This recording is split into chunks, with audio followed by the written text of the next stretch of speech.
I want you to picture the densest, most beautiful forest that you can. The floor of the forest is very dense, covered with vines. The shades of green are limitless. Big mountains, steep sides, giant fig trees. The afternoon rolls in, rain dumps down, soil gets rejuvenated, just organic matter making its way back through fungi, back into the trees. Light streams through in this misty area. You're part of something that's so much greater than you and ancient, just overpoweringly beautiful. And all of this undergrowth that you're walking through is food.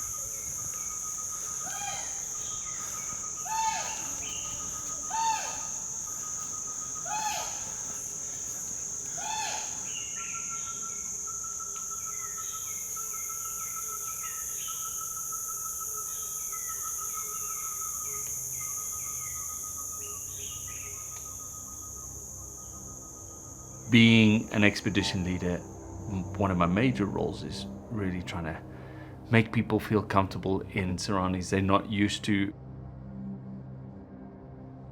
You're going to a place you've never been to before. And as soon as you get into that forest, you're immersed. You'll be stepping over logs, walking over streams, stepping on rocks. You're having to cut your way through with a machete in order to get from one place to another. Windy's not called the impenetrable forest for nothing.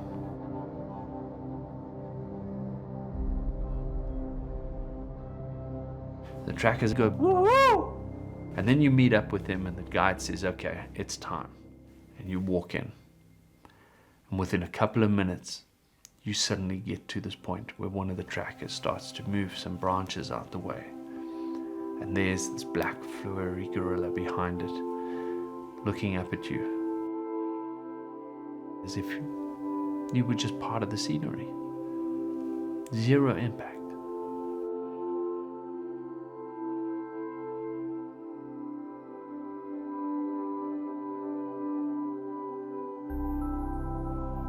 And the guides will move you around from place to place, getting you in a spot where you can just sit and be part of it, take photos of it, just look into their eyes.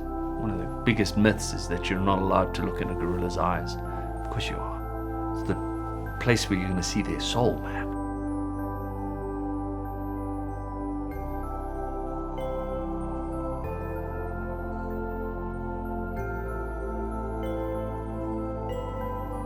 You're as far away as you can be, but sometimes that's not more than a few feet.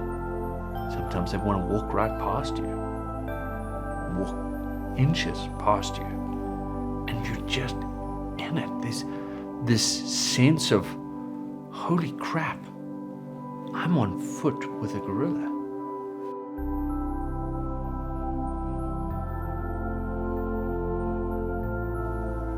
And so you get drawn into this family.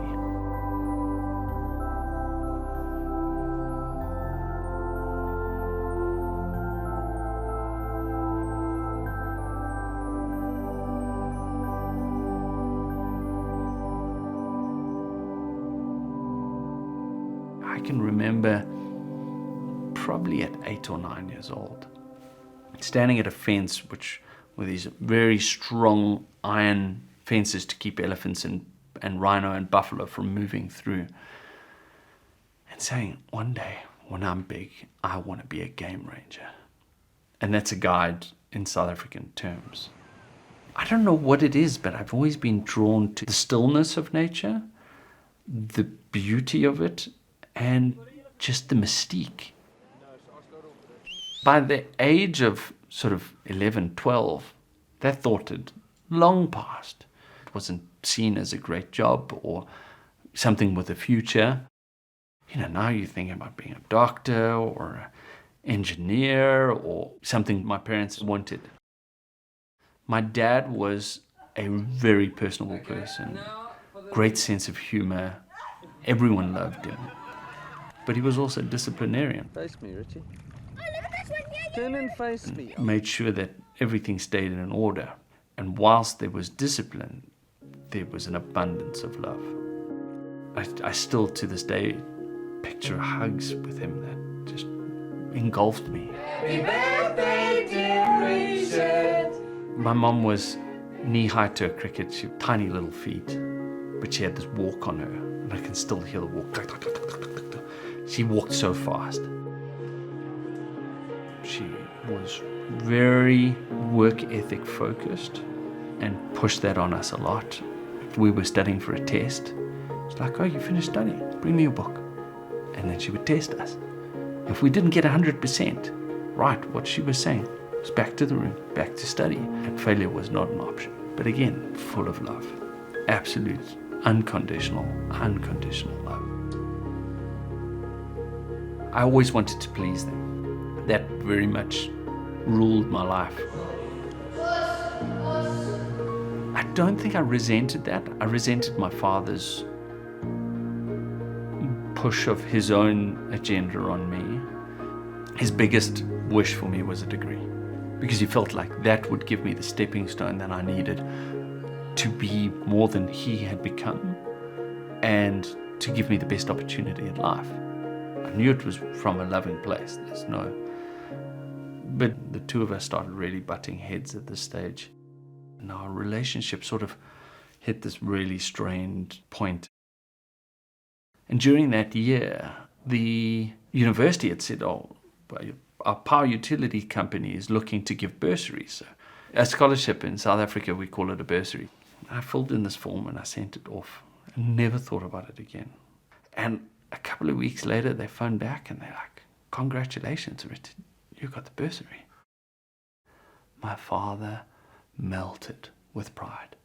And to see his face beam with that pride was a huge, huge thing for me. And it was deep. It was a big movement. It moved us past the tension that had happened before, because he could suddenly see I had an out and a job, and all of it seemed paved.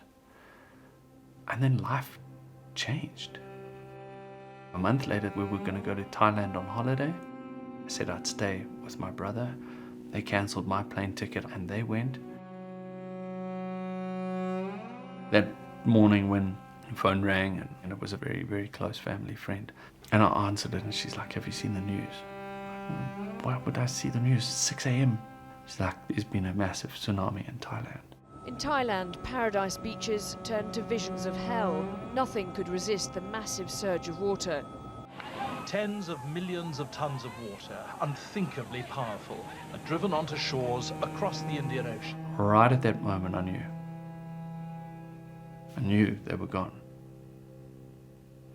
There was this real calm that had set in, and there was nothing I could do. 4 years down the line, I'm deeply unhappy, and drugs and alcohol did their part in moving the goalposts and dropping me so deep into a depression that I didn't know how I was going to get out. And what I'd started doing was, on Sunday mornings, waking up at 4 a.m., climbing into my car and driving all the way to Kwamaritan and going on game drive and starting to take photos. It was the only place that I felt the space to be me. And I was like, bugger it, I'm going to do this. I'm going to become a guide.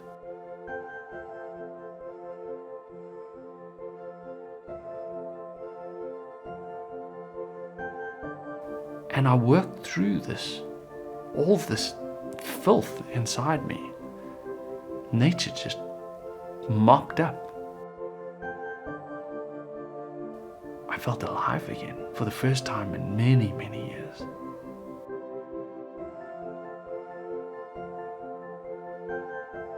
And 15 years down the line, I'm sitting as a career guide, working for the most amazing company, meeting the most incredible people, seeing nature's unadulterated beauty. And I thank God for every little connection that pushed me along the way. My father was so proud of me for that bursary. If they hadn't have passed away in the tsunami, I wouldn't be the person I am today. I would never have found nature. And when we talk about a silver lining, I think I had a gray lining. It was a momentary blip of gray dark clouds that changed the way I thought. But without that darkness, I couldn't find the light on the other end. And if my father had been around, I think about it often, and he would be so proud of what I've become. And both of them, I can just see them hugging me and loving me for finding a route and finding my passion. I would give anything just for another hug.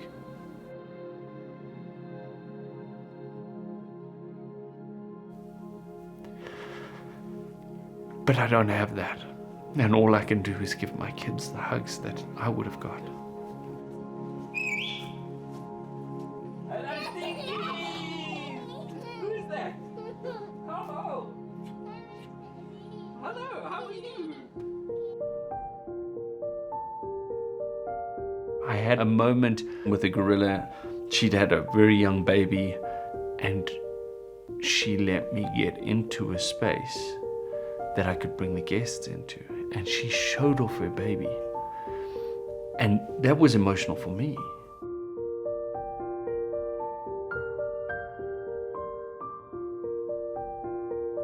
Gorillas are our cousins. They are so closely related to us. They are highly, highly intelligent creatures. You just sit there and look at these in these beautiful brown eyes of theirs, and you can see their soul, just like you can when you look into the eyes of a person. Each one's got a different personality. Each one behaves differently.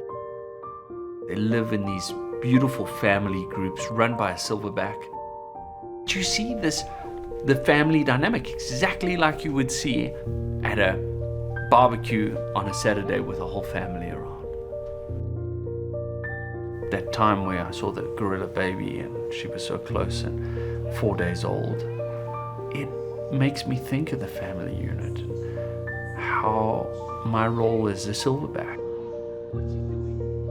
And it's my goal for the rest of my life to share what I get to do on a daily basis with them and my wife, with the entire family, because I get to see amazing spaces all the time.